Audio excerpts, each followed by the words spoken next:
Complete video देखने के लिए आप नाबार्ड ग्रेड ए कोर्स में इनरोल कर सकते हैं, जिसके लिए आप हमारी वेबसाइट पे इनरोल कर सकते हैं। साथ ही साथ examizon 1.0@gmail.com पे आप मेल कर सकते हैं। साथ ही साथ इस नंबर पे आप कॉल कर सकते हैं।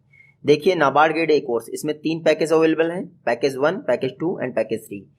पैकेज 1 में सिर्फ वीडियोज़ एंड पीडीएफ हैं, पैकेज 2 में सिर्फ टेस्ट सीरीज है, जबकि पैकेज 3 में videos plus PDF and test series सब।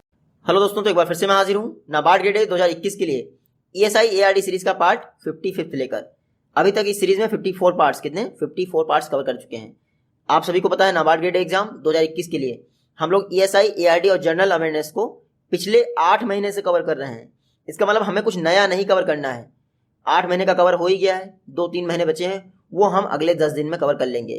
तो मैंने आज सारा प्लान डिस्कस कर दिया है अपने यूट्यूब चैनल पे, उसी के हिसाब से हमारी प्रिपरेशन होनी है। और आप निश्चिंत हो जाइए, जैसा मैंने आपसे बोला था कि 75 प्लस स्कोर फेज 1 में, आउट ऑफ 100 की बात करूँ तो 75 प्लस स्कोर फेज 1 में और 75 प्लस स्कोर फेज 2 में आउट ऑफ 100 आराम से आ जाएगा। आपके पास इनफ टाइम है, टेंशन बिल्कुल मत लीजिए।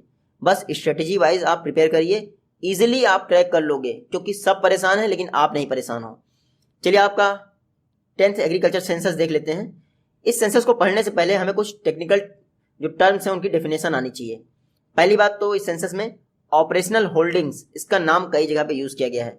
अब हमें पहले तो ऑपरेशनल होल्डिंग पता होना चाहिए क्या है।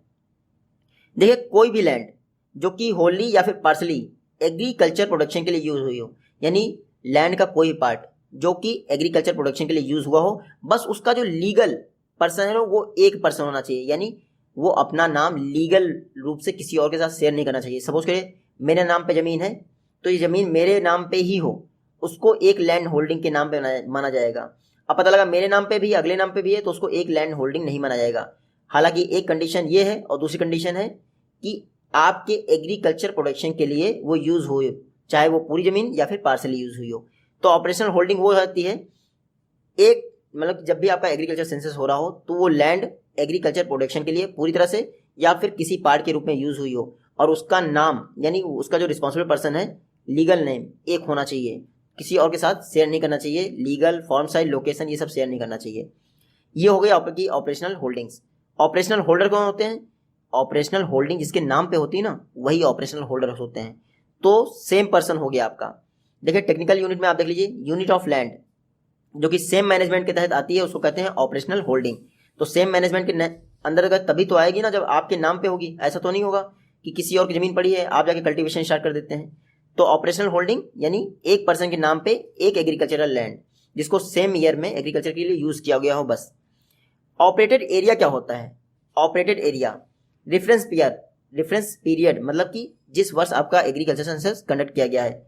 सपोज करिए 1970 से 1971 के बीच में कंडक्ट किया गया, तो ये हो गया आपका रेफरेंस पीरियड। तो ऑपरेटेड एरिया उसे कहते हैं रेफरेंस पीरियड के दौरान, चाहे वो कल्टीवेटेड हो या फिर अनकल्टीवेटेड हो, लेकिन उस एरिया को एग्रीकल्चर प्रोडक्शन के लिए रखा गया हो। सपोज करिए मुझे सिर्फ 1 हेक्टेयर में कल्टीवेशन करना है, मेरा 1 हेक्टेयर खाली पड़ा है, तो ये 1 हेक्टेयर भी काउंट होगा और अगला 1 हेक्टेयर भी काउंट होगा आपके ऑपरेटेड एरिया में, क्योंकि नेक्स्ट सीजन में मैं इसको भी कल्टीवेट कर सकता हूँ। तो ऑपरेटेड एरिया क्या होता है? रेफरेंस पीरियड के दौरान अगर कोई भी लैंड है, चाहे वो कल्टीवेटेड है या फिर अनकल्टीवेटेड है, उसको एग्रीकल्चर प्रोडक्शन में यूज किया जाएगा, तो वो हो गया ऑपरेटेड एरिया। तो ऑपरेशनल होल्डिंग आप समझ गए, लीगल नेम। ऑपरेटेड एरिया समझ गए, एग्रीकल्चर प्रोडक्शन के लिए यूज हो, चाहे कल्टीवेटेड हो चाहे अनकल्टीवेटेड। और ऑपरेशनल होल्डर कौन होता है? जिसके नाम ऑपरेशनल होल्डिंग होती है, याद रखिएगा। तो ये टर्म्स हैं। ऑपरेशनल होल्डर्स कोई इंडिविजुअल भी हो सकता है, अकेला पर्सन, ज्वाइंट भी हो सकता है। तो ज्वाइंट अकाउंट जैसे खुलता है वैसे ही ऑपरेशनल होल्डिंग भी हो सकती है आपकी ज्वाइंट। इंस्टीट्यूशनल हो सकता है, कई शुगर केन फैक्ट्रीज जो है जमीन खरीद लेती हैं और फिर वहाँ पे कल्टीवेशन करती हैं। देखिए इंडिया में जो लैंड होल्डिंग्स का साइज है वो डे बाय डे कम होता जा रहा है। पिछली बार नाबार्ड एग्जाम में क्वेश्चन पूछा था, मैं आपको बताता हूँ कैसा क्वेश्चन था वो। पहली बात देख लीजिए, इंडिया में कितनी टाइप के फार्मर्स हैं? 5 कैटेगरी में डिवाइड किया गया है फार्मर्स को। पहली कैटेगरी है मार्जिनल फार्मर्स की, वो जिनके पास 1 हेक्टेयर से कम लैंड है। दूसरी कैटेगरी है स्मॉल फार्मर्स की, जिनके पास 1 हेक्टेयर से 2 हेक्टेयर के बीच में लैंड है। तीसरी कैटेगरी है स्मॉल मीडियम फार्मर्स की, जिनके पास 2 हेक्टेयर से लेकर 4 हेक्टेयर के बीच में लैंड है। चौथी कैटेगरी है मीडियम फार्मर्स की, जिनके पास 4 हेक्टेयर टू 10 हेक्टेयर लैंड है। और लास्ट कैटेगरी है लार्ज फार्मर्स की, जिनके पास 10+ हेक्टेयर लैंड है। मैं आपसे ये बात बोलना चाहूँगा, पिछली बार नाबार्ड एग्जाम में डायरेक्टली ये क्राइटेरिया दे दिया था और ये पूछा था कि ये किस कैटेगरी में आता है, स्मॉल मीडियम में, स्मॉल में आता है, मार्जिनल में आता है, किस में आता है। तो स्टूडेंट्स को ये पहचानना था कौन सी कैटेगरी में आता है। उससे पहले मैंने नाबार्ड फेज 2 के लिए जो प्रिपरेशन करवाई थी उसमें एक क्वेश्चन रखा था कि अमित कुमार तिवारी के पास 3.5 हेक्टेयर लैंड है।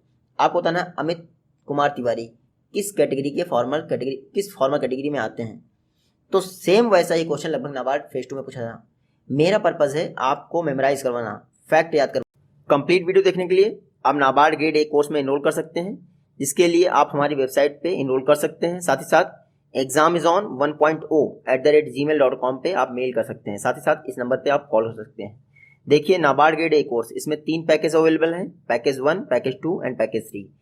पैकेज 1 में सिर्फ वीडियोज़ एंड PDF हैं, पैकेज 2 में सिर्फ टेस्ट सीरीज़ है, जबकि पैकेज 3 में videos plus PDF and test series सब